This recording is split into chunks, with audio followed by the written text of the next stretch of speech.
गुर्वे गौरचन्द्राय राधिकाय तदालये कृष्णाय कृष्णभक्ताय तद्भक्ताय नमो नमः। वाञ्छाकल्पतरुभ्यश्च कृपासिन्धुभ्य एव च पतितानां पावनेभ्यो वैष्णवेभ्यो नमो नमः।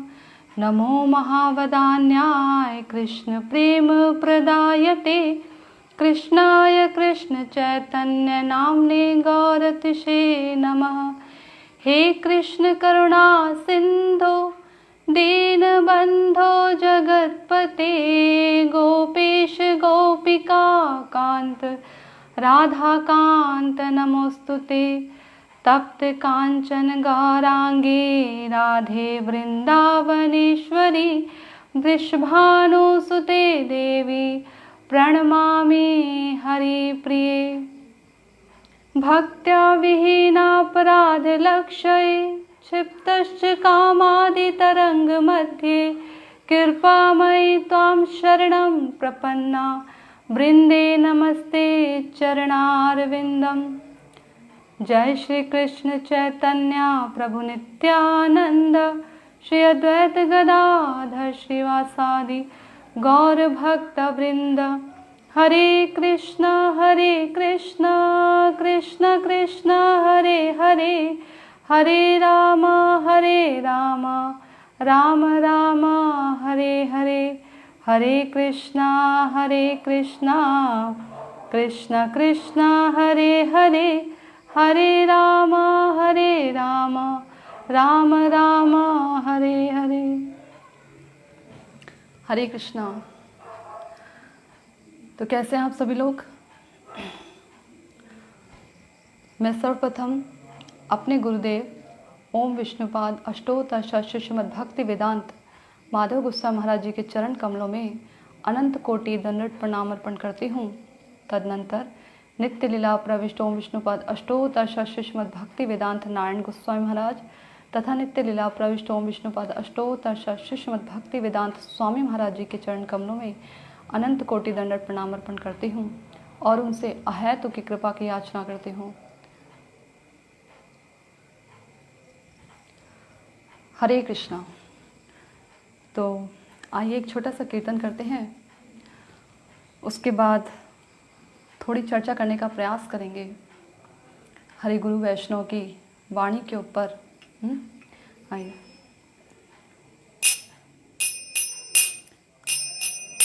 गौरांग बलिते हबे पुलका शरीरा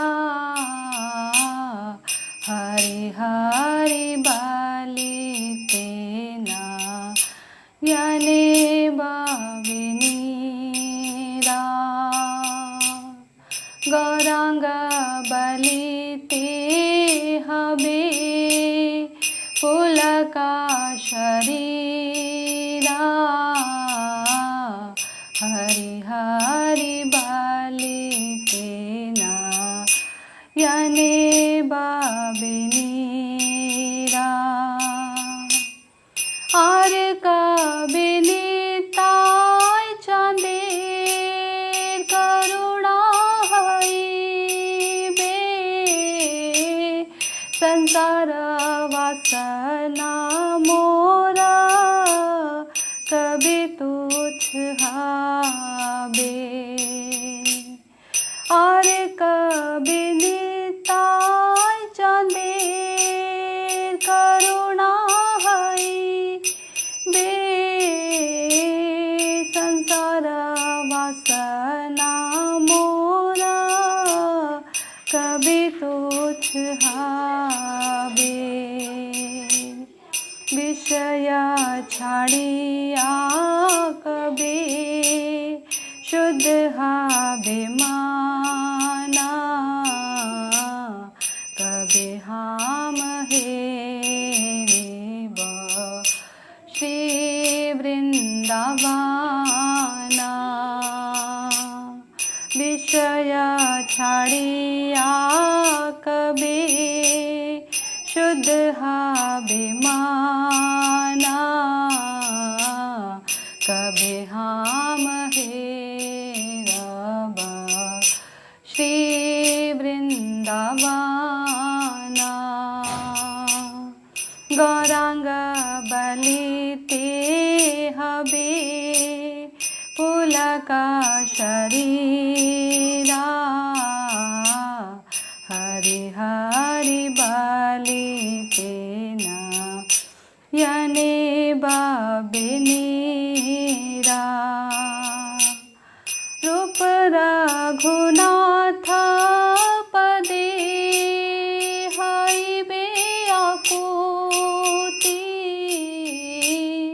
कभी हम बुझब से युगल पीड़िति। रूप रघुनाथ पदे हईबे आकुति कभी हम बुझब से युगल पीड़िति। रूप रघुनाथ पदे रहु मोर आशा प्रार्थना कराए सदा नरोत्तम दास। रूप रघुनाथ पदे रहु मोर आशा प्रार्थना कराए सदा नरोत्तम दास। गौरांग बलिते हबे पुलक शरीरा हरि हरि बलिते न यने बबिनीरा। जय गौरानिताय गौरानिताय गौरानिताय जय गौरानिताय जय गौरानिताय गौरानिताय गौरानिताय जय गौरानिता। निताय गौर हरि बोल हरि बोल हरि बोल हरि बोल। निताय गौर हरि बोल हरि बोल हरि बोल। निताय गौर हरि बोल। निताय गौर प्रेमानंदे हरि हरि बोल। इस प्रार्थना का अनुवाद पढ़ लेते हैं। अहो वे दिन कब आएगा जब हा गौरांग पुकारते हुए मेरा शरीर पुलकित होगा तथा हरि हरि बोलते हुए आंखों से आंसू की धार बहेगी। कब श्री नित्यानंद प्रभु की कृपा से मेरे हृदय से सांसारिक वासनाएं दूर होंगी। विषयों का परित्याग कर मेरा मन कब शुद्ध होगा जिससे कि मैं श्री वृंदावन धाम के चिन्मय स्वरूप का दर्शन करूंगा। कब श्री रूप गोस्वामी और रघुनाथ दास गोस्वामी के चरणों में मेरी प्रीति होगी कि मैं उनकी कृपा से श्री राधा कृष्ण युगल की प्रीति को जान पाऊंगा। अतः नरोत्तम दास सर्वदा प्रार्थना करते हैं कि श्री रूप गोस्वामी एवं रघुनाथ दास गोस्वामी के श्री चरणों में ही मेरी एकमात्र आशा रहे। तो बहुत सुंदर ये भजन जो नरोत्तम दास ठाकुर ने लिखा है। और इसमें नरोत्तम दास ठाकुर ये प्रार्थना कर रहे हैं कि ये जो हृदय में विषय हैं, सांसारिक विषय, ये कब समाप्त होंगे और मेरा जो मन है वो श्री रूप गोस्वामी और रघुनाथ दास गोस्वामी के चरण कमलों में कब लगेगा। ऐसी ही सुंदर प्रार्थना हमें भी सदा सर्वदा करते रहना चाहिए, वरना इस मन का कोई भरोसा नहीं कि ये मन जो है कब यहाँ से वहाँ चला जाए। कोई भरोसा नहीं इस मन का। तो इसलिए प्रार्थना करते रहना चाहिए भगवान से कि वो हमारे मन को श्री भगवान के चरण कमलों में स्थिर करें। आइए एक बहुत सुंदर श्लोक जिस पर हम चर्चा करने का प्रयास करते हैं।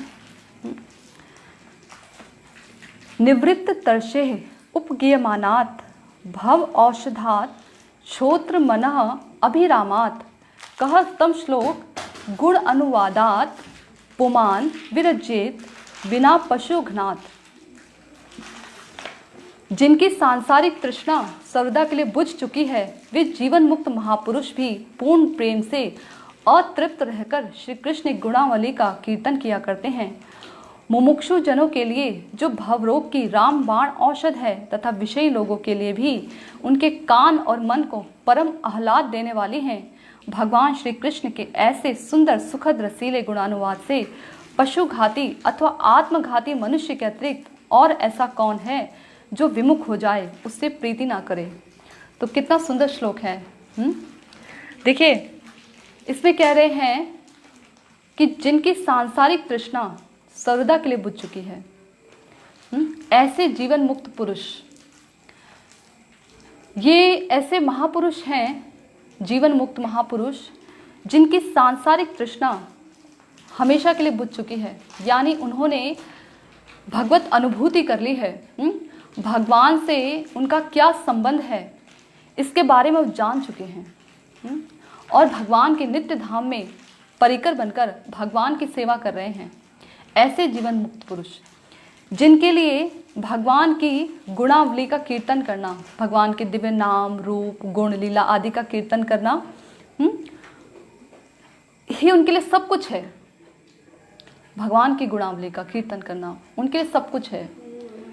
जिस दिन वो भगवान का कीर्तन ना करें, उस दिन वो दिन नहीं होता उनके लिए, और ऐसा कभी दिन आता भी नहीं है। जिस प्रकार से एक कामी व्यक्ति का जो हृदय होता है, सब समय उसका मन काम वासना में लिप्त रहता है। किसी स्त्री का जो मन है एक अन्य पुरुष में, और एक अन्य पुरुष का मन एक अन्य स्त्री में, उसका मन लगा रहता है, वो चिंतन करता रहता है। उसी प्रकार से भगवान के जो शुद्ध भक्त हैं, उनका भी मन निरंतर भगवान का चिंतन करता रहता है। चाहे वो कोई भी कार्य क्यों ना करें, चाहे वो कहीं भी क्यों ना बिजी हों, तो भी उनका मन जो है वो भगवान में लगा रहता है। जैसे कि गोपियों का मन श्री भगवान में हमेशा लगा रहता था। वो घर का चाहे कोई भी कार्य करती थी, घर के आंगन को लीपा करती थी, या दही मंथन किया करती थी, या गायों के लिए पशुओं के लिए चारा इकट्ठा किया करती थी, पानी भरने जाया करती थी, जो कुछ भी वो कार्य करती थी, परंतु वो हमेशा, उनका जो मन था वो हमेशा भगवान के चिंतन में लगा रहता था। ऐसे जीवन मुक्त महापुरुष, जिनकी सांसारिक तृष्णा सर्वदा के लिए बुझ चुकी है।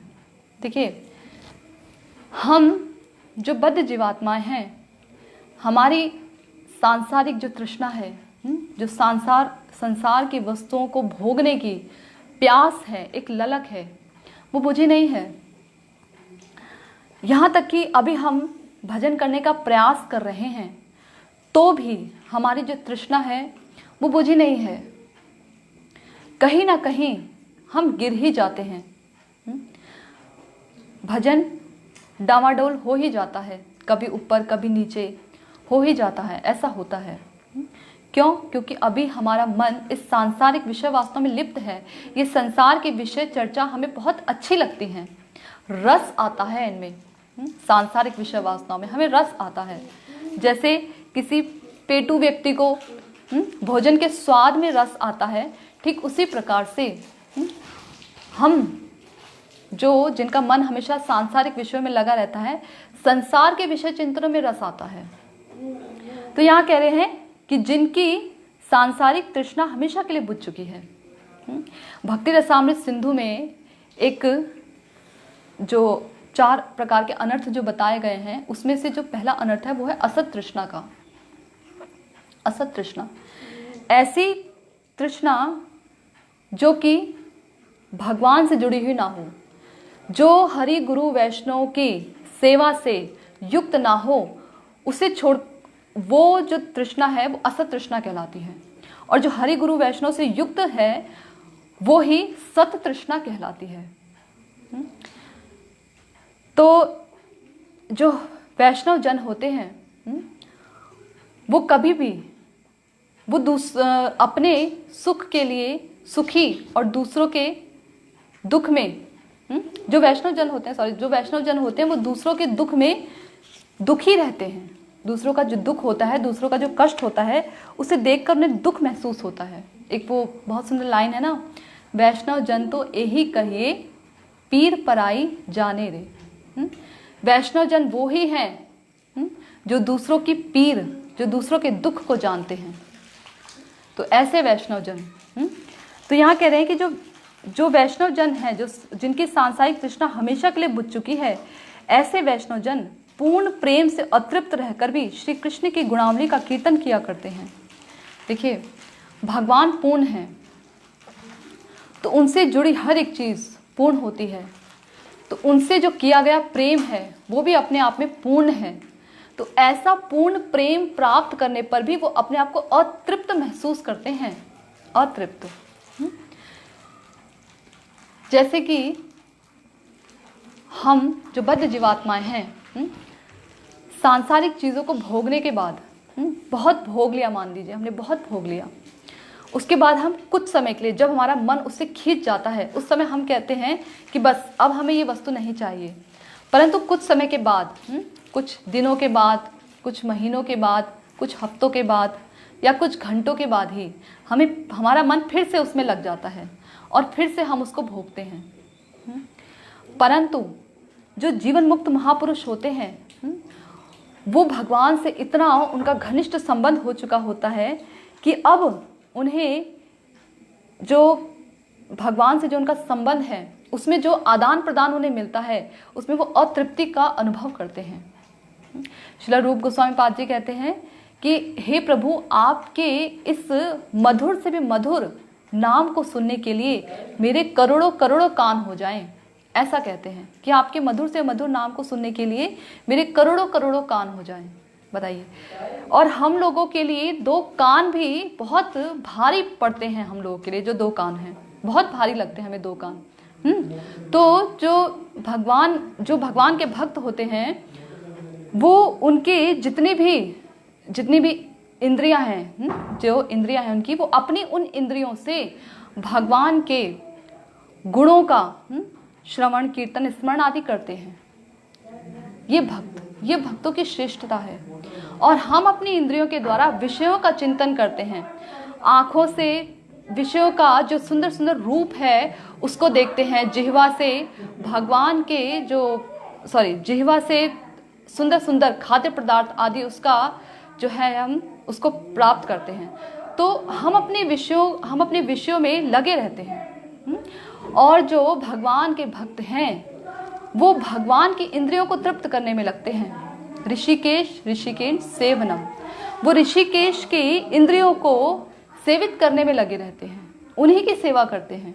ऐसे भगवान के भक्त। तो यहाँ कहा गया है कि मुमुक्षु जनों के लिए, आगे कहने कि जो मुमुक्षु जन हैं उनके लिए भव रोग रामबाण औषध है। मुमुक्षु जनों के लिए यानी जो ऐसे लोग जो मुक्ति प्राप्त करने के इच्छुक हैं, वो लोग वो मुक्ति किस लिए प्राप्त करना चाहते हैं? मुक्ति इस भव के सागर से पार उतरने के लिए। क्योंकि उन्हें लगता है कि जो संसार है, वो जान जाते हैं कि जो संसार है ये दुखमय है, दुख से युक्त है ये संसार। और इस दुखमय संसार को वो दुख युक्त जानकर इस संसार से बाहर निकलने का प्रयास करते हैं। और इस प्रयास में जो वो भी श्रवण कीर्तन करते हैं, परंतु जो वो श्रवण कीर्तन करते हैं उनका उद्देश्य मात्र केवल भगवान की सेवा करना नहीं होता। उनका उद्देश्य होता है केवल और केवल मोक्ष को प्राप्त करना। या तो भगवान से तादाद में हो जाना, या भगवान के जैसा ही स्वरूप प्राप्त कर लेना, ये उनकी इच्छा होती है। 5 प्रकार के मोक्ष होते हैं और वो इसी मोक्ष को प्राप्त करने के लिए वो भगवान का जो श्रवण कीर्तन है, भगवान का भजन किया करते हैं। तो मुमुक्षु जन कह रहे कि मुमुक्षु जनों के लिए जो भव रोग है वो रामबाण औषध है। रामबाण औषध, भव रोग की ये रामबाण औषधि है। क्या? भगवान की गुणावली का कीर्तन करना। ये भगवान का जो गुणानुवाद है, ये भवरोग का रामबाण औषधि है। तो इस प्रकार विषयी लोगों के लिए भी उनके कान और मन को परम आह्लाद देने वाले हैं जो विषयी लोग हैं। अब बारी हमारी है। उससे पहले बारी थी उन भगवत भक्तों की जो भगवान के शुद्ध भक्त हो चुके हैं, जिन्हें अपना संबंध भगवान से ज्ञात हो चुका है, जो शुद्ध नाम करते हैं, जो भगवान का श्रवण कीर्तन स्मरण भगवान से तादाद में होकर करते हैं। इतना ज़्यादा भगवान में अनुरक्त हो जाते हैं कि उन्हें सब जगह भगवान ही नजर आते हैं। जित देखूं तित श्याममयी है। उसके बाद मुमुक्षु जन, यानी कि वे लोग जो मोक्ष प्राप्ति के लिए साधन करते हैं, मोक्ष प्राप्ति के लिए, ऐसे लोग। अब बारी विषयी जनों की है, हमारे जैसे लोग जो विषयी हैं। ये लोग कैसे हैं? विषयी लोग जिनके कान और मन, विषय लोगों के लिए भगवान की कथाएं कान और मन को परम आह्लाद प्रदान करती हैं, परम आनंद प्रदान करती हैं। जो कान और जो मन है उनको आनंद प्रदान करती है। हम गाते हैं ना, नमस्ते नरसिंहाय प्रहलाद आह्लाद दायिने, यानी प्रहलाद जो हैं उनको भी आह्लाद प्रदान करती हैं। तो जो भगवान की जो कथाएं हैं वो हमारे मन को और हमारे कानों को आनंद प्रदान करती हैं। देखिए, सांसारिक लोग जब संसार के विषय चिंताओं में लगे रहते हैं ना, तो उनका जो हृदय है बहुत तप्त रहता है, बहुत खिन्न रहते हैं, बहुत उदास रहते हैं। और मन नाना प्रकार के अनेक प्रकार के विषयों में विचरण करता है। कभी मैं ये कर लूँ, काश ऐसा हो जाता, चलो मैं ऐसा कर लेता हूँ तो ऐसा हो जाएगा। हमेशा मन जो है भविष्य में और भूतकाल में विचरण करता रहता है हमेशा। तो ऐसे ही विषयी लोगों के लिए जो भगवान की कथाएं हैं, उनके हृदय को तुष्ट करती हैं, संतुष्ट करती हैं, उन्हें आनंद प्रदान करती हैं, उनके मन को संतुष्ट करती हैं। परंतु ऐसे लोग भी बहुत कम मिलते हैं। भगवान की कथाओं को कोई सुनना नहीं चाहता, कोई नहीं सुनना चाहता भगवान की कथाओं को। विषय सुनने के लिए इतने सारे हैं कि उन विषयों को सुनने में उन्हें आनंद महसूस होता है।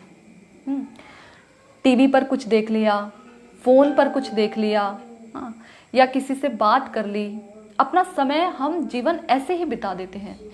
यकीन मानिए, आप अगर सोच के देखें, अपने पूरे दिन की दिनचर्या को देखें, तो इन 24 घंटे में हम कितनी बार भगवान को याद करते हैं और कितनी गहराई से याद करते हैं। कभी कभी ऐसा होता है कि हरि नाम तो माला तो 64 हो रही है, लेकिन उन 64 माला में एक बार भी भगवान का स्मरण नहीं होता। मन कहाँ घूमता है खुद भी नहीं मालूम। तो ऐसी हमारी हालत है। भगवान के नाम में, भगवान की लीलाओं में हमारा मन लगता ही नहीं। सोचिए कितने विषय हैं। और भगवान कहते हैं भगवत गीता में कि जो अंत काल में मेरा स्मरण करके शरीर को त्यागता है वो मेरे धाम को आता है। परंतु हम तो अपने 24 घंटे में भी भगवान का स्मरण नहीं कर पाते ठीक ढंग से। तो अंत काल में जिस समय इंद्रियां सारी शिथिल हो जाती हैं, मन को सोचने की शक्ति नहीं रहती, बुद्धि शुद्ध हो जाती है, उस समय हम भगवान को कैसे याद करेंगे? ये अभ्यास ही नहीं होता। मंदिर में खड़े होकर घंटी तो बजा लेते हैं जोर से, लेकिन हृदय के कपाट की घंटी नहीं खुलती, वो नहीं बजती। हृदय कभी चेतता नहीं कि कैसे हम अपने जीवन को यूं ही बिताए जा रहे हैं। उम्र निकलती जा रही है, बीत गए दिन भजन बिना रे। बाल अवस्था खेल गवाई, जब यौवन तब मान घनारे, बीत गए दिन भजन बिना। तो हमारे दिन यूं ही बीतते जा रहे। देखिए 2 महीने बाद, ये अक्टूबर चल रहा है, 2 महीने बाद कहने को नया साल आ जाएगा, लेकिन जो ये अभी जितने महीने जा चुके हैं, इतने दिनों में हमने कितनी बार भगवान को ठीक ढंग से याद किया, कितनी बार उनके लिए आंसू बहाए? नहीं बहे ये आंसू, नहीं भगवान को याद किया। शायद ही एक दो बूंद। मैं ना आज सोच रही थी, ऐसे मुझे किसी ने बताया कि भगवान का जो है वो भगवान का भजन करते हैं, नाम लेते हैं और साधु वेश धारण किया है, परंतु आचरण भगवत भक्ति का नहीं है। सुनकर जब ये बात मैंने सुनी तो मुझे एक भगवत गीता का एक श्लोक याद आया, जिसमें भगवान कहते हैं कि बहुत बहुत बिरले लोग होते हैं, मुश्किल से कुछ ही लोग ऐसे होते हैं जो कि मुझे तत्व रूप में जानकर, कोई एक आध जो मुझे तत्व रूप में जानकर मेरा भजन करता होगा। मुझे ऐसा महसूस होता है कि ये जो श्लोक भगवान बोलते हैं ना, इसमें भगवान अपने हृदय की बात बोल देते हैं। ऐसा भगवान को वैसे कोई दुख होता नहीं है, परंतु क्योंकि जीवात्माओं का कष्ट देखकर उन्हें दुख होता है कि जीवात्माएं कैसे जो हैं इस संसार में, कष्ट युक्त संसार में कष्ट भोग रही हैं, जबकि सुख का साधन मैं दे चुका हूं तब भी कष्ट भोग रही हैं। तो ऐसा लगता है कि जैसे भगवान अपने हृदय की बात बता रहे हैं कि बहुत बिरले लोग हैं जो तत्व रूप में जानते हैं और जानकर मेरा भजन करते हैं।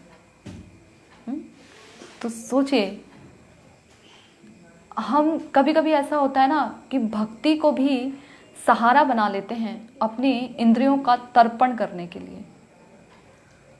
ये बहुत दुख की बात है।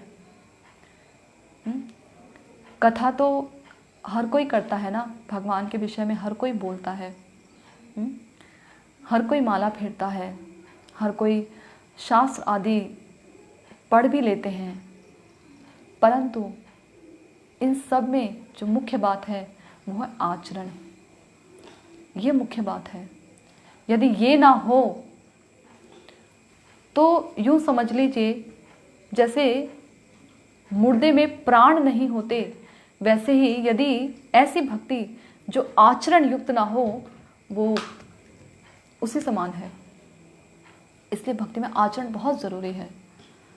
सोचिए कितना दुख होता होगा भगवान को जब हम आचरण से युक्त होकर भजन नहीं करते हैं। आचरण से युक्त होकर जब हम भजन नहीं करते हैं, कितना कष्ट होता होगा। हम कहते हैं ना अंतर्यामी है भगवान, सब कुछ देखते हैं, सब कुछ समझते हैं, तो कितना कष्ट होता होगा उन्हें। और जिनकी हम सेवा करने जा रहे हैं उनको तो हम कितना कष्ट देते हैं कि हम आपको ये कष्ट दे रहे हैं, आचरण नहीं करेंगे, दिखाएंगे वस्त्र, भगवत भक्ति के जो वस्त्र हैं वो डाल लेंगे, गले में कंठी माला पहन लेंगे, जप माला डाल लेंगे, परंतु आचरण नहीं।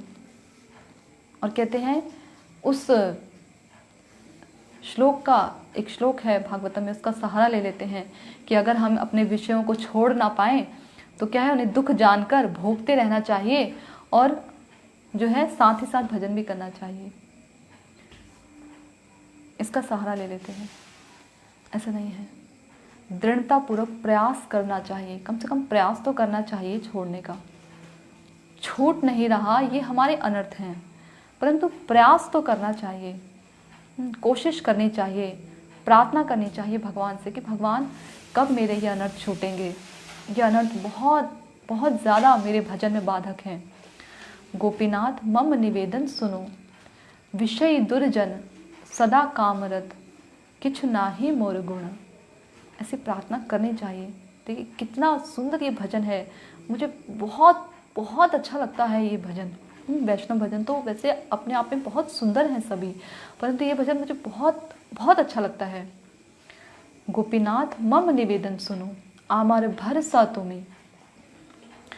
कितना सुंदर है। तो मैं कह रही थी कि जो विषय जन हैं, ऐसे विषय लोगों के लिए भी भगवान की जो परम आनंद प्रदान करने वाली कथाएं हैं, वो उनके कानों को और उनके हृदय को तुष्ट करती हैं, उन्हें आनंद प्रदान करती हैं, शांति देती हैं। कभी कभी ऐसा होता है ना कि हम लोग कहते हैं चलो शांति चाहिए तो मंदिर चलते हैं। क्यों? क्योंकि परम शांति प्रदाता तो वहीं मिलेंगे। और जहाँ भगवान की कथाएं होती हैं, जहाँ भगवान का नाम होता है, वो उस जगह भगवान विद्यमान रहते हैं, विद्यमान रहते हैं। स्वयं भगवान की कथाएं, भगवान का नाम भगवान से बिल्कुल अलग नहीं है। प्रयास करके देखिए, ध्यान पूर्वक भगवान की कथाओं को सुनकर देखिए। जैसे समुद्र में हलचल आ जाती है, समुद्र में भी तरंगे उठने लग जाती हैं, ज्वार भाटा आने लग जाता है, ऐसे ही हमारे इस मैले हृदय में भगवान की कथाएं सुनकर ज्वार भाटा उदित हो जाता है। ये अनर्थ ऐसे हिलने लग जाते हैं, डर लगता है और ऐसे कस के पकड़ने का प्रयास करता है मन इन अनर्थों को, कहीं ये छूट ना जाए मुझसे, क्योंकि जो मन है वो जन्म जन्म से इन अनर्थों से जुड़ा हुआ है, कस के पकड़ता है। भगवान की कथाएं जब हम सुनते हैं ध्यान पूर्वक, और भगवान से जब हम रोकर प्रार्थना करते हैं, जब रोते हुए हरिनाम करते हैं, तो मन और ज्यादा विषयों का चिंतन करने लगता है कि कहीं छूट ना जाए, डर होता है मन को। परंतु जब हम ये औषधि जानते हैं, भगवान की कथाओं को, भगवान के नाम को औषधि कहा गया है, दवाई। ये दवाई एक बार खाने से काम नहीं चलेगा। एक बार अगर हम इसका सेवन कर लें, 2 बार सेवन कर लें तो काम नहीं चलेगा, क्योंकि जन्म जन्म के हमारे अनर्थ हैं, हमारे पाप हैं। कैसे इतनी जल्दी दवा असर करेगी? कुछ समय लगेगा, समय देना पड़ेगा।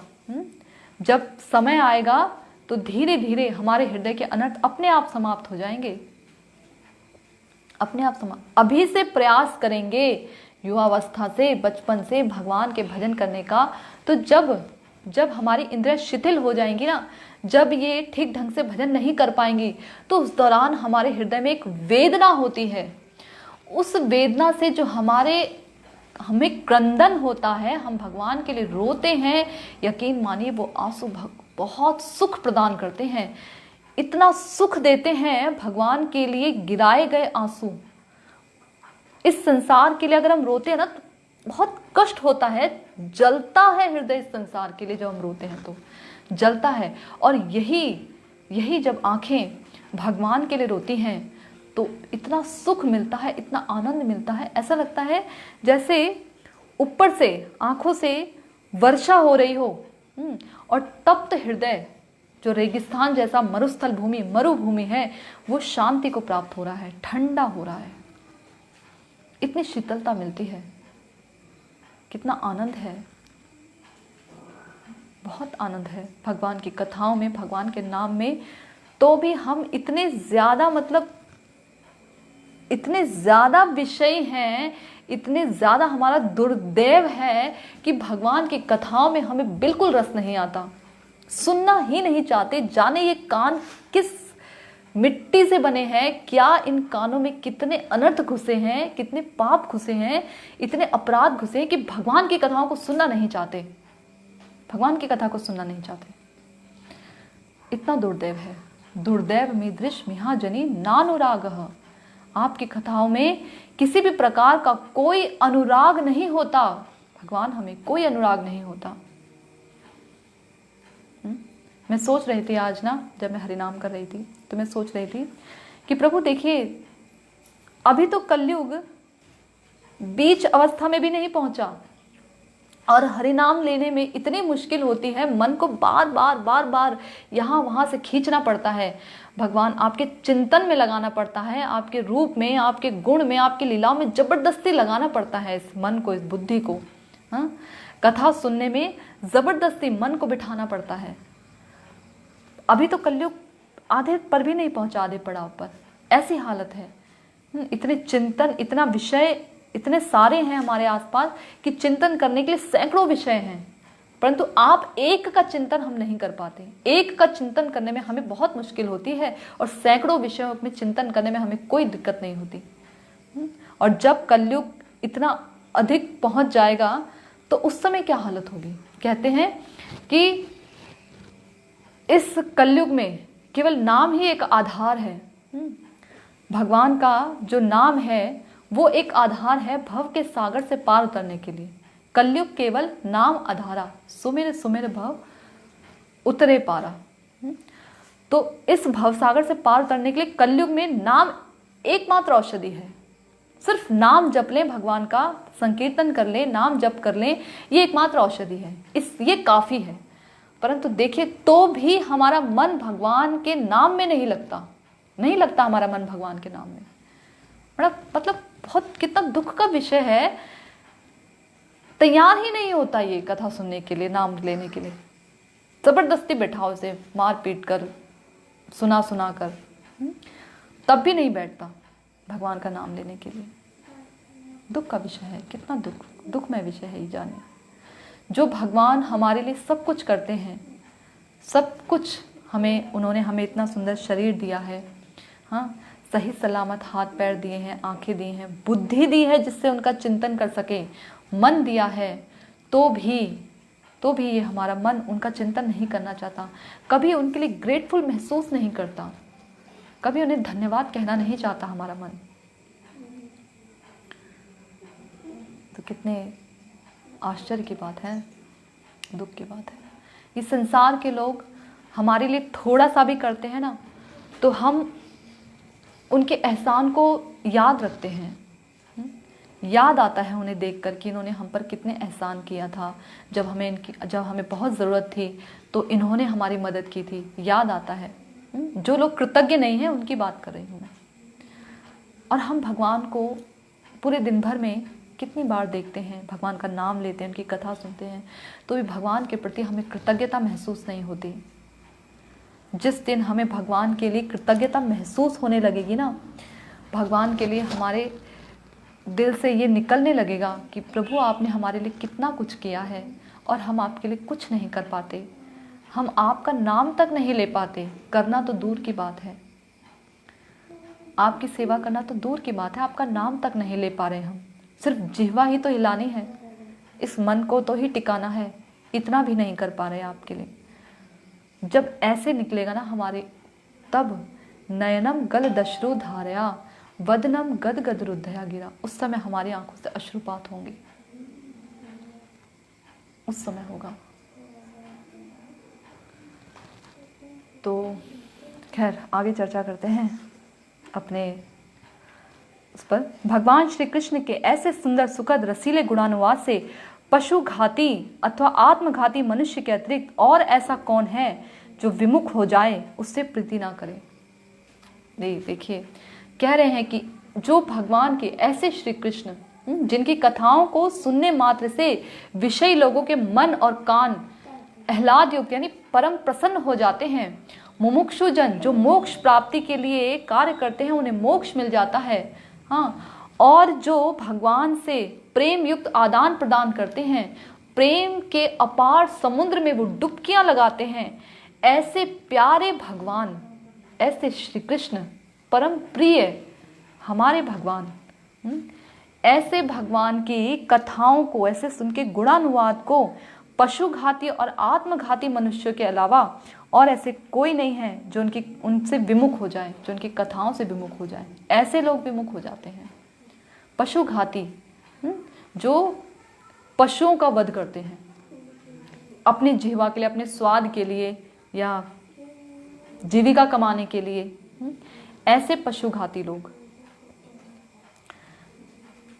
सिर्फ पशुओं की बलि देकर उनके मार कर, नॉन वेजिटेरियन जो होते हैं उन्हें खाना ही पाप नहीं होता, जो बना रहे हैं, जो उसमें सहयोग दे रहे हैं, जिन्होंने पशुओं को काटा है, जो सहमति भी दे रहे हैं कि आप खा सकते हैं, वो लोग भी उतने ही भागीदारी होते हैं उस पाप के। निर्जीव पशुओं का वध करके, देखिए पशु कितने निर्जीव होते हैं, कुछ बोलते नहीं, कुछ समझते नहीं कि ये जो लोग हमें अभी इतना लाड प्यार से पाल रहे हैं, ये लोग अभी हमारी बलि देने वाले हैं। ऐसे निर्जीव पशु, उनको क्यों मारना है? केवल अपने स्वाद के लिए। मतलब जिह्वा की इतनी लिप्सा जिह्वा की कि पशुओं को मारकर खाना है। एक बार मेरी ना किसी माताजी से बात, माताजी नहीं थी, कोई अन्य स्त्री थी, उनसे बात हो रही थी, तो वो कह रही थी कि डिवोटी नहीं थी, कहने का मतलब है, वो कह रही थी कि जब घर में नॉनवेज बनता है तो ऐसा लगता है कि हम किसी पशु को नहीं खा रहे हैं, सब्जी खा रहे हैं ऐसा लगता है। मैंने कहा लो, अनेकों प्रकार की सब्जियां, शाकाहारी सब्जियां उपलब्ध हैं, वो खाकर आपको नहीं लगता कि आप सब्जी खा रहे हैं, और किसी पशु को खाकर आपको ऐसा लग रहा है कि हम सब्जी खा रहे हैं। देखा नहीं आपने, आप उसे लेकर आते हैं, बेचारा कितना खट्टा खट्टा सुंदर है, उसको काटते हैं, कितना उसमें रक्त है, उसको आप साफ करते होंगे, बनाते होंगे, घृणा महसूस नहीं होती? जो नरक के द्वार ऐसे लोगों के लिए पूरी तरह से खुले हैं, और जिन जानवरों का आप वध करके खा रहे हैं, यही जानवर आपको अगले जन्म में इसी प्रकार से खाएंगे, और वहां नरक लोक में, नरक लोक नीचे, नरक लोक में भी आपको इसी तरीके से तला भुना जाएगा, आपको आप ही का मांस खिलाया जाएगा, तब खा सकेंगे आप? हम सोचते नहीं है ना, हम सोचते हैं यही जीवन है, इसे ही जी लेते हैं। किसने देखा है? ये जीवन है, इस जीवन का यही है रंग रूप। ये जीवन नहीं है, कई जीवन हम जीते चले आ रहे हैं, और आगे हमने कई जीवन को जीना है। अगर भजन नहीं किया तो कई योनियों में जाना है। प्रवेश द्वार बिल्कुल पूरी तरह से खुले हैं, अगर भजन नहीं कर रहे हैं तो। इसलिए हमें अपनी जिह्वा मात्र स्वाद के लिए पशुओं की बलि नहीं देनी चाहिए। पहले तो पशु बलि हुआ करती थी, क्योंकि जो ब्राह्मण होते थे उनमें इतना बल होता था, उनके मंत्रों में इतना बल होता था, जो वो मंत्र बोलते थे, उनके साधन भजन में, ब्राह्मणों में इतना बल होता था कि वो पशुओं की वध करके, उनकी बलि देकर उन्हें एक नया जीवन, मनुष्य योनि प्राप्त कराते थे। एक निम्न योनि से उच्च योनि में देते थे, उन्हें उच्च योनि मिलती थी, मनुष्य योनि मिलती थी, जिससे कि वो भगवान का भजन कर सके। अब जो हम पशुओं का वध करते हैं, ये पशुओं का वध करने से हम उन्हें किसी प्रकार की योनि नहीं दे सकते, बल्कि खुद उनकी योनि में चले जाएंगे। ठीक है? तो इसलिए ऐसे जो पशुघाती लोग हैं, जिनका मन पशुओं की बलि, जो नॉन वेजिटेरियन है, जो उन्हें काटते हैं और बनाते हैं, उसमें सहयोग देते हैं, ऐसे लोगों की बुद्धि भगवान में नहीं लगती। क्यों? क्योंकि ये जो पदार्थ है, ये तमोगुणी से भी निम्न पदार्थ है। इसको आप खाएंगे तो हमारी चेतना तमोगुणी हो जाएगी, और भजन का भोजन से बहुत गहरा संबंध है। जैसा खाएंगे अन्न, वैसा होगा हमारा मन। जैसा खाएंगे अन्न। तो इस पर एक मुझे ना कथा याद आती है, सुनाती हूँ आप लोगों को। एक बार एक राजा जंगल में शिकार करने जाते हैं, और वहां पर एक साधु को देखते हैं भजन करते हुए, और उनके पास छोटी सी कुटिया होती है उनकी, और उस कुटिया में रहकर, वस्त्र भी पूरे नहीं, उस कुटिया में रहकर बड़े आनंद से भगवान का भजन कर रहे होते हैं। तो जो साधु होते हैं, जो राजा होते हैं, वो साधु के पास जाकर कहते हैं कि हे साधु पुरुष, आप तो भगवान का भजन कर रहे हैं, और कितने सुख में रह रहे हैं आप। आपके पास कुछ भी नहीं है, तो भी आप इतने सुख से भगवान का भजन कैसे कर रहे हैं? इतने सुखी कैसे हैं आप? मैं आप जैसे साधु पुरुषों की सेवा करना चाहता हूं, तो आप मुझ पर कृपा करके मेरे महल में चलिए कुछ समय के लिए। मैं आपकी वहां सेवा करके अपने चित्त को शुद्ध करूंगा। तो साधु जो है राजा की बात मान लेते हैं और चले जाते हैं उनके साथ महल में। और जब वो महल जाते हैं तो वहां रहते हैं कुछ 1 महीना, 2 महीना, 3 महीना, ऐसे करते करते 6 महीने गुजर जाते हैं। और राजा के द्वारा जो राजभोग है, जो अन्न है वो बनाया जाता है, उसको स्वीकार करते हैं।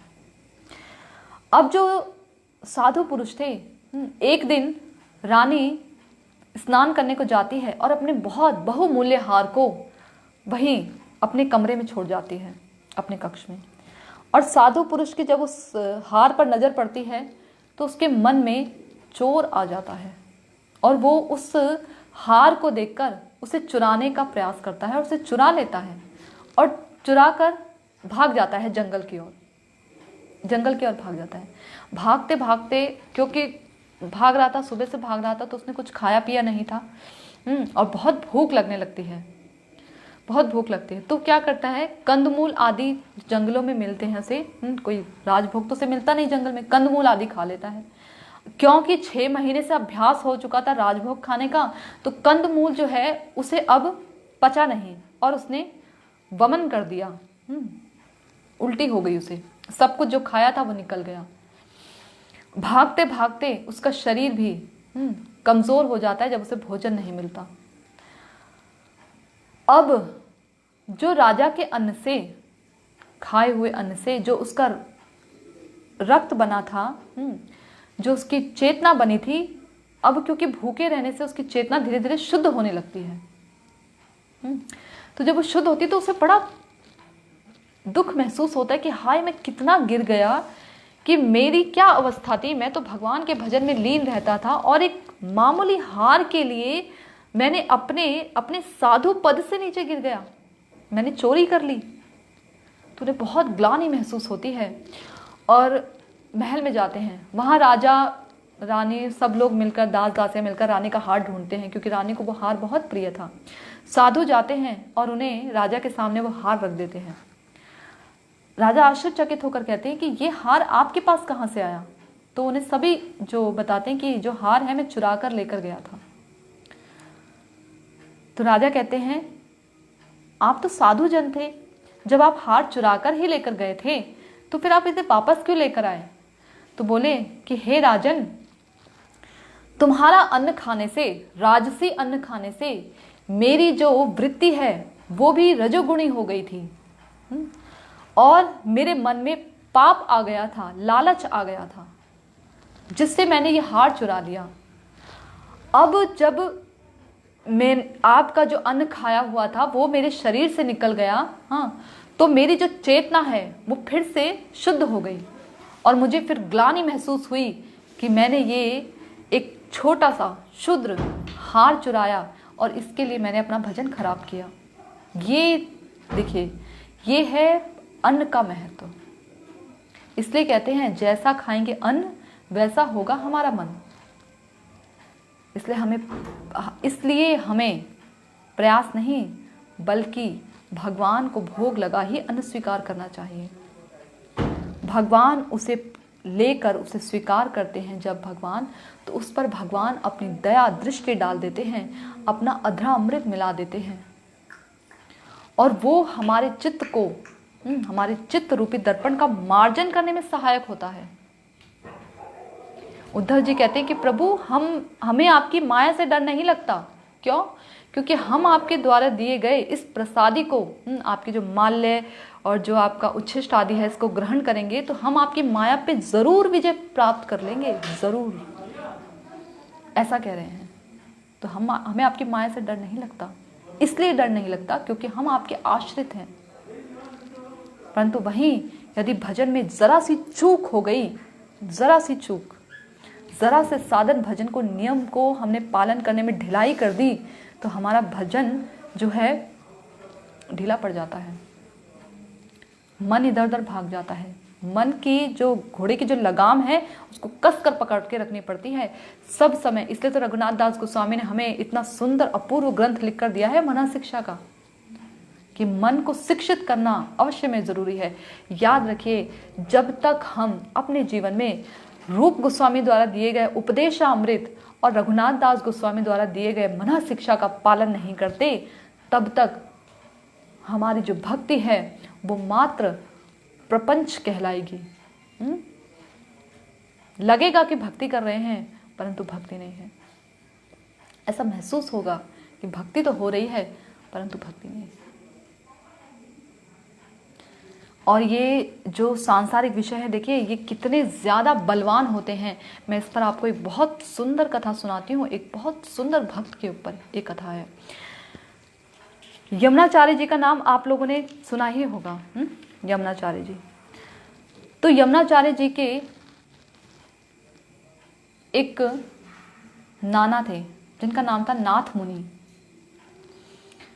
वो जिस गांव में रहते थे, उस गांव, उस प्रदेश के जो राजा थे, उन्होंने ना एक नियम बनाया हुआ था कि उन्होंने अपने सभा में ऐसे विद्वत जन, ऐसे पंडित जनों को ले रखा था कि वो जो पंडित जन हैं वो शास्त्रार्थ करेंगे ब्राह्मणों के साथ। और जो हार जाएगा वो पूरे साल उन्हें मुफ्त में कर चुकाता रहेगा। कर, ऐसा जो राजा था उसने नियम लागू किया हुआ था। तो कई ब्राह्मण आते हैं, उन जो मंडली थी ना, जो राजा के सभा में जो विद्वत जनों की मंडली थी, उसका नाम ही था विद्वत जन कोलाहल।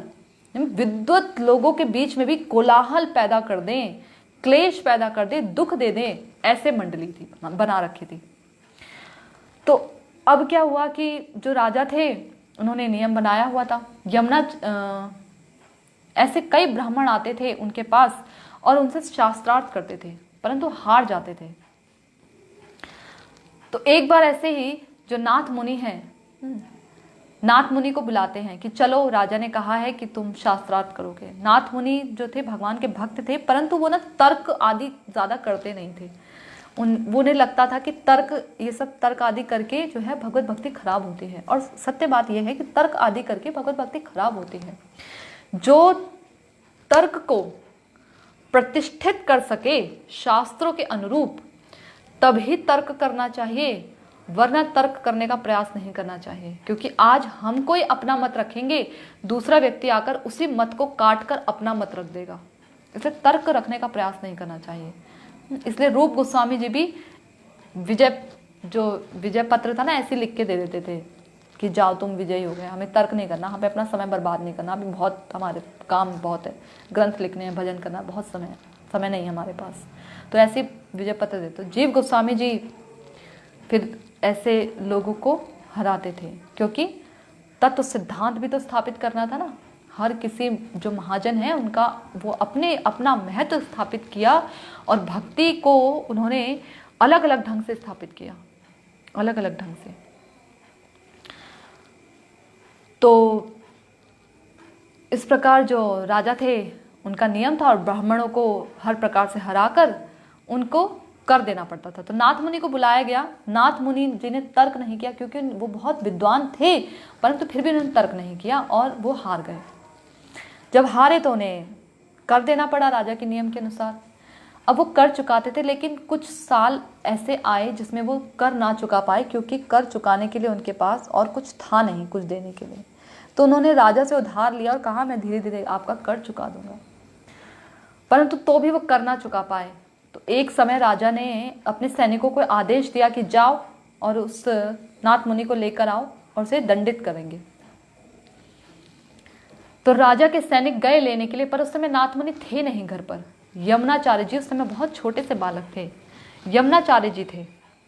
यमुनाचार्य जी से पूछा तुम्हारे नाना कहाँ हैं? बोले क्यों? बोले उन्हें बंदी बनाकर लेकर जाना है, क्योंकि उन्होंने कर नहीं चुकाया। बोले अच्छा, क्यों उन्हें बंदी क्यों बनाना है? बोले क्योंकि उन्होंने शास्त्रार्थ में वो हार गए थे, जिससे उन्हें कर देना था और वो कर ना चुका सके। तो उन्होंने कहा ठीक है, शास्त्रार्थ ही करना है ना, तो मैं करता हूं।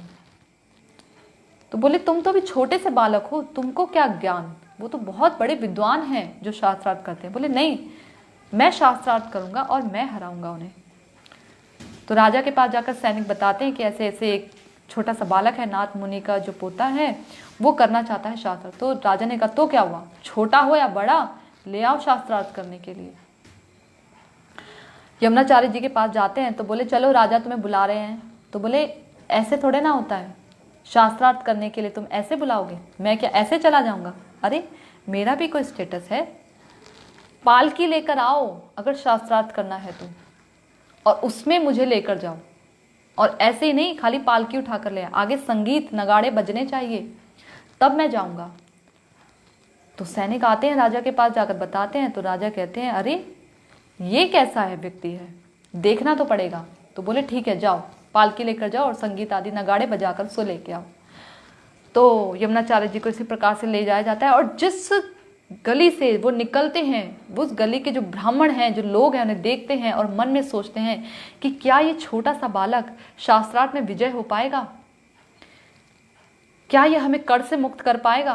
तो अपना भरपूर आशीर्वाद यमुनाचार्य जी को देते हैं।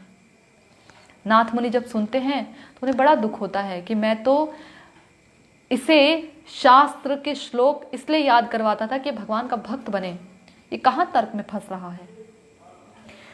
तो खैर वो जाते हैं और जब आते हैं तो राजा रानी छत पर से अपने उस पर छत पर से खड़े होकर देखते हैं तो राजा रानी देखकर आश्चर्यचकित है, छोटा सा बालक ये क्या शास्त्रार्थ करेगा। तो राजा कहते हैं देखो चूहा आ गया बिल्ली के मुंह में, खुद ही बिल्ली का भोजन बनने के लिए। रानी कहती हैं ये जरूरी नहीं कि ये चूहा है, हो सकता है कि ये वो सिंह का बच्चा हो जिसे देखकर जंगल के जो जानवर हैं वो सभी भाग जाते हों। तो राजा रानी के बीच में शर्त लग जाती है, जैसे होता है ना आपस में शर्त लगा लेते हैं कभी कभी, तो ऐसे राजा रानी के बीच में शर्त लगती है। रानी कहती है यदि मैं हार गई, यदि ये बालक हार गया तो मैं आपकी जितनी भी समस्त रानियां हैं उन सब की दासी बनना स्वीकार करती हूँ। तो राजा कहते हैं अरे तुमने इतनी बड़ी बात कह दी, तुम तो मेरी परम प्रिय रानी हो, ठीक है अगर तुम इतनी बड़ी शर्त रख सकती हो तो मैं भी ये शर्त लगाता हूँ कि अगर ये बालक जीत गया तो मैं अपना आधा राज्य इसको दे दूंगा, राजा बना दूंगा। अब शास्त्रार्थ शुरू होता है और जैसे ही वो यमुनाचार्य जी सभा के बीच में आते हैं कहते हैं मेरे लिए तो कोई आसन ही नहीं है, ऐसे थोड़े ना शास्त्रार्थ करूंगा। शास्त्रार्थ करने के लिए जिसे शास्त्रार्थ थोड़ा उसको आसन देना चाहिए। तो जैसे उन्हें आसन दिया जाता है उसके बाद जो पंडित जन होते हैं उनसे पूछते हैं कि अच्छा बताओ, इसका एक शब्द बोलते हैं और बोलते हैं इसका मतलब बताओ। तो जो यमुनाचार्य होते हैं वो कहते हैं कि तुम क्या मुझे बेवकूफ़ समझा है, मैं क्या यहाँ शब्दों की शब्दावली हूँ जो तुम्हें इसका अर्थ बताता फिरूंगा। शास्त्रार्थ करना है, इसे शास्त्रार्थ नहीं कहते। तो पंडित जनों को बहुत बुरा लगता है। फिर वो दूसरा शब्द निकालते, बोले इसका अर्थ बताओ। बोले फिर वही बात, कह तो दिया, तुमने क्या मुझे शब्दावली समझा है, डिक्शनरी समझा है जिसमें से मैं तुम्हें इसका तात्पर्य बताता फिरूं। शास्त्रार्थ करो, कोई विषय होना चाहिए, उसके ऊपर चिंतन होना चाहिए, कोई तर्क होना चाहिए, वितर्क होना चाहिए, ऐसे शास्त्रार्थ करो। तो पंडित जनों को बहुत गुस्सा आ जाता है। वो कहते ठीक है तुम ही शुरू करो, तुम ही शुरू करो। तो यमुनाचार्य तो चाहते ही यही थे कि पहले मैं शुरू करूं। तो यमुनाचार्य जी उनसे कहते हैं कि मैं तुमसे 3 प्रश्न पूछता हूं, उन तीनों प्रश्नों के उत्तर देने हैं। पहला प्रश्न, ये साबित करो कि ये जो राजा है, इसकी माता जो बैठी है साथ में, इसकी माता बांझ है, राजा की माता बांझ है, ये साबित करो। दूसरा प्रश्न, ये जो राजा की पत्नी है प्रिय रानी, ये सती नहीं है। तीसरा प्रश्न, ये जो राजा है ये अधार्मिक है, पापी है।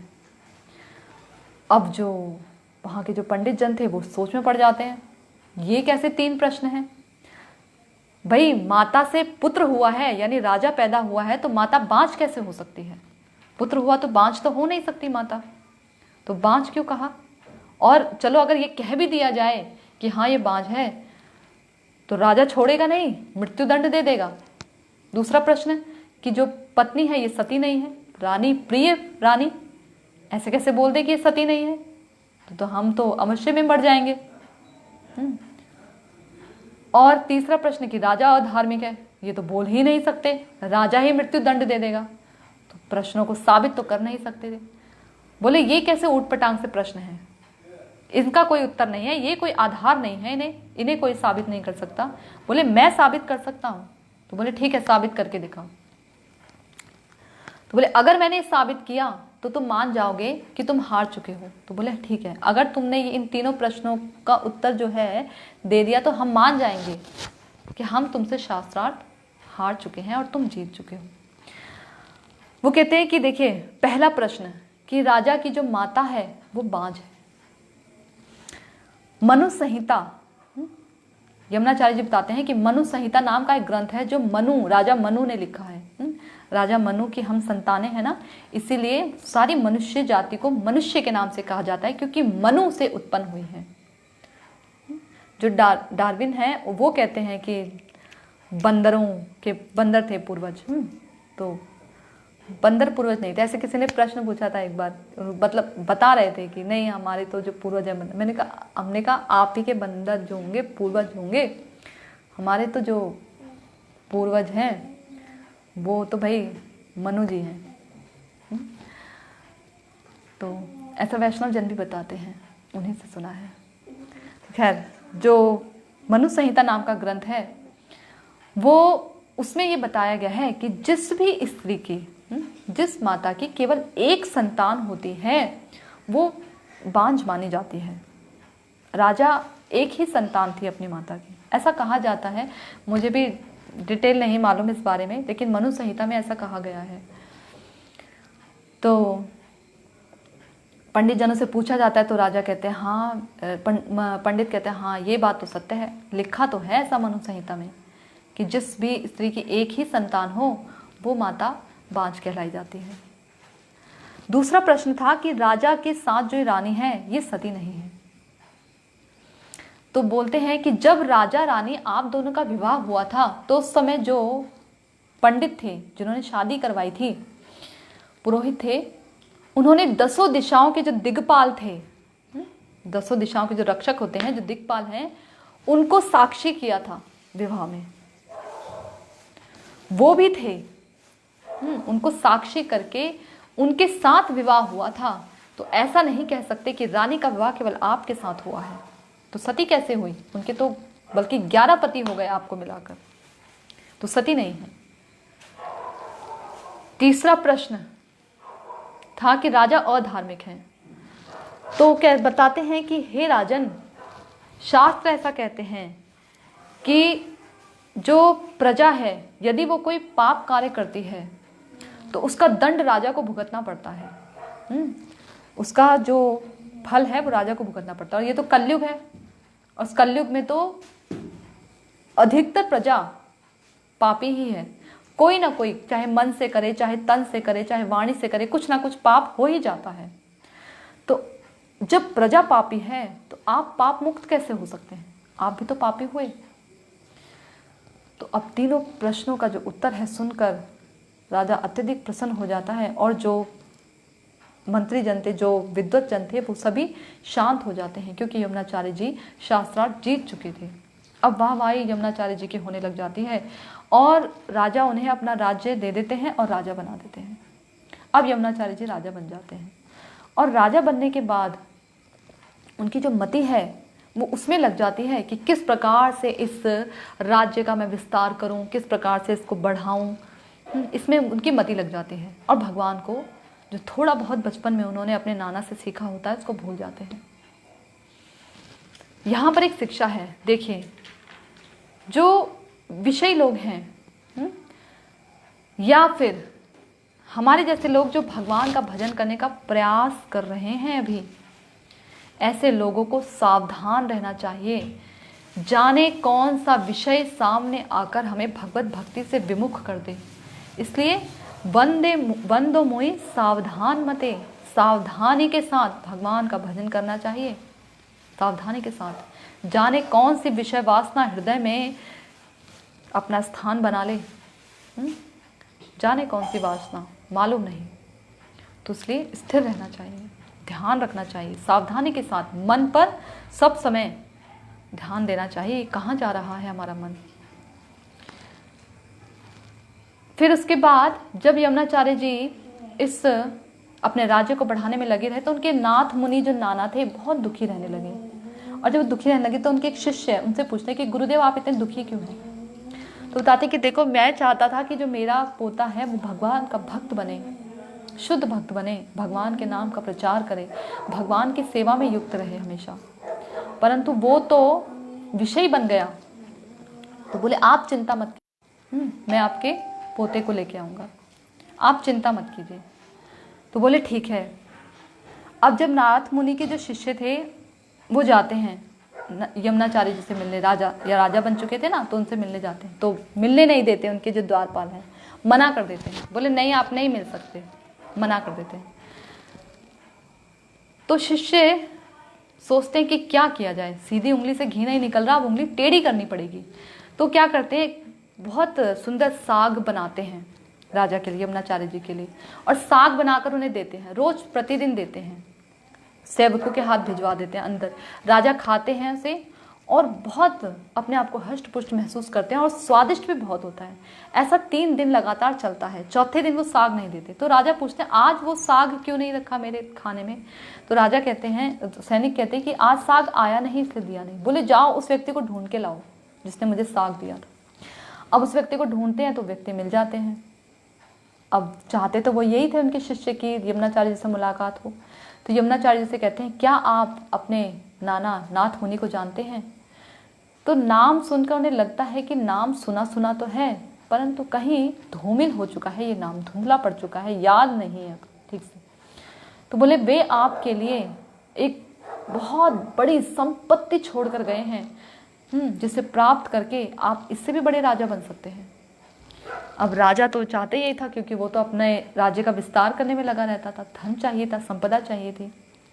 तो बोले ठीक है। तो बोले लेकिन एक शर्त है, आप और मैं अकेले जाएंगे और कोई नहीं जाएगा रथ में। तो बोले ठीक है। अब जो राजा हैं वो उन शिष्य के साथ चल देते हैं। बीच जंगल में जाकर जैसे जाते हैं रास्ते में, तो क्या करते हैं ना, जो उनके नाना बचपन में उन्हें श्लोक सुनाया करते थे, वो श्लोकों का उच्चारण करते हैं। और जब राजा उसे सुनता है तो उसे धीरे धीरे याद आने लगता है कि श्लोक मैं बचपन में याद किया करता था। अब जब वो जंगल के बीचों बीच पहुंचते तो वह एक खंडर होता है, उस खंडर में लेकर जाते हैं और कहते हैं कि हे राजन, ये संपत्ति आपके नाना आपके लिए छोड़ कर गए हैं। तो बोले ये संपत्ति, ये खंडर, ये छोड़ा है उन्होंने मेरे लिए। तो बोले आप अंदर चल के देखिए तो सही। तो देखते हैं वहां एक बहुत सुंदर श्री विष्णु का विग्रह है, जिनका नाम था श्री रंगनाथ। तो जब वो उन्हें देखते हैं रंगनाथ जी को, तो उनके शिष्य बताते हैं कि आपके नाना चाहते थे कि आप इन्हीं रंगनाथ की सेवा करें, ये संपत्ति असल संपत्ति है और वो आपके लिए छोड़ कर गए हैं। वो नहीं चाहते कि आप इस संसार के विषय भोग में लिप्त रहें, जो कि शरीर के साथ छूट जाएंगे। वो चाहते हैं कि आप परम सत्य के दर्शन करें। ये सुनकर उन एक तो शुद्ध शिष्य की वाणी सुनी और श्लोक सुने जो वो गाया करते थे, बचपन में सीखा था, और वैष्णव की कृपा, उनका चिंतन कि ये भक्त बने, इन तीनों का बल जब मिला, यमुनाचार्य जी फिर से भगवान के भगवान की भक्ति की ओर अग्रसर हो गए। उन्होंने सोच लिया कि अब मैं वापस नहीं जाऊंगा, और वहीं उन्होंने अपने राजसी वस्त्रों का, राजसी साज सामान का त्याग करते हुए वहीं उन्हीं रंगनाथ की सेवा शुरू कर दी। तो रंगनाथ की सेवा उन्हीं के द्वारा शुरू हुई थी। तो देखिए, इसमें भी एक शिक्षा है कि जब तक हमारा मन, हमारे चित्त का दर्पण का मार्जन नहीं होता, तब तक भगवान की सेवा हमें समझ नहीं आती। और ये किससे होगा? वैष्णव के संग से। भक्तों का संग भक्ति में बहुत महत्वपूर्ण है। भक्ति मुश्किल नहीं है, परंतु इतनी आसान भी नहीं है। हम सोचे कि बहुत आसान है तो ये हमारी गलत धारणा है, और बहुत मुश्किल है ये भी हमारी गलत धारणा है। ऐसे भगवत भक्तों का, जिनका मन भगवान में लगा रहता है, यदि ऐसे भक्तों का संग मिल जाए तो भगवत भक्ति बहुत सहज है, बहुत सहज। और यदि जिनका मन भगवान में नहीं लगा रहता, ऐसे लोगों का अगर संग हम करेंगे तो हमारा भी मन फिर ऐसा ही हो जाएगा। बाकी समय हो चुका है। यदि किसी का कोई प्रश्न हो तो आप अपने प्रश्नों को पूछ सकते हैं। बाकी अगर कथा में किसी भी प्रकार का कोई दोष उत्पन्न हो गया हो, कोई तत्व दृष्टि से किसी भी प्रकार का कोई दोष हो, तो उसके लिए मुझे क्षमा करें। मैं एक बद्ध जीवात्मा हूँ और प्रयास कर रही हूँ भगवान का भजन करने का, प्रयास कर रही हूँ हरि गुरु वैष्णव की सेवा करने का। मुझ में ऐसी अपनी कोई योग्यता नहीं, अपना कोई बल नहीं। एखन भक्ति बले कृष्ण प्रेम सिंधु जले। मात्र केवल भक्ति का बल ही ऐसा है जो कि मेरे जैसे बद्ध जीवों को तार सकता है, भगवान के भजन में लगा सकता है, हरि गुरु वैष्णव की सेवा में लगा सकता है। मुझ में अपना ऐसा कोई बल नहीं। ये तो भगवान की कथाएं हैं, भगवान का नाम है, वैष्णव की कृपा है, जिसके कारण मैं थोड़ा बहुत भी बोल पा रही हूँ। यकीन मानिए, सच मानिए, जो कुछ भी कहा है उसका एक एक शब्द मात्र केवल वैष्णव के द्वारा, गुरुजन के द्वारा बोला गया है। अपने से मैंने कुछ नहीं बोला, और ना मैं कभी चाहती हूँ कि अपनी बुद्धि का प्रयोग करूं, क्योंकि मेरी बुद्धि तो ऐसी है नहीं जो उस विशद का वर्णन कर सके। इसलिए आप सभी लोग बहुत अच्छे भक्त हैं, और मैं आपसे कृपा की याचना करती हूँ कि आप लोग मुझे अपना स्नेह आशीष दीजिए, आशीर्वाद दीजिए कि मैं आचरण से युक्त होकर भजन कर पाऊँ। मैं अपना जीवन यूँ बर्बाद नहीं होने देना चाहती हूँ कि मनुष्य जीवन जो है मेरा बर्बाद ना हो। मैं हरि गुरु वैष्णव की सेवा कर पाऊँ, मनोभिष्ट जानकर उनकी सेवा कर पाऊँ, ऐसी मेरी एकमात्र अभिलाषा है। अनर्थ तो बहुत हैं, जब अपने अनर्थों की ओर दृष्टि करती हूँ तो निरुत्साहित हो जाती हूँ। लगता है कि कुछ नहीं बनने वाला, इस जन्म में दाल नहीं गलने वाली। परंतु जब याद आता है कि भगवान, उनके भक्त पतित पावन हैं, अत्यंत कृपालु हैं, तो थोड़ा बहुत उत्साह मिल जाता है। तो इसलिए आप लोग मुझ पर कृपा करें और मेरे लिए प्रार्थना ज़रूर करें भगवान से, क्योंकि भगवान भक्त वत्सल हैं। आपके प्रेम के वशीभूत होकर भगवान ज़रूर आपकी इस प्रार्थना को स्वीकार करेंगे और मुझे भगवत भजन में लगाएंगे। इसलिए मैं आपसे प्रार्थना करती हूँ कि आप लोग मेरे लिए प्रार्थना करें कि मैं आचरण से युक्त होकर भगवान का भजन कर सकूँ। हरे कृष्णा। वांछा कल्पतरुभ्यश्च कृपा सिंधुभ्यश्च पतितानां पावनेभ्यो वैष्णवेभ्यो नमो नमः। श्री गुरुदेव की जय।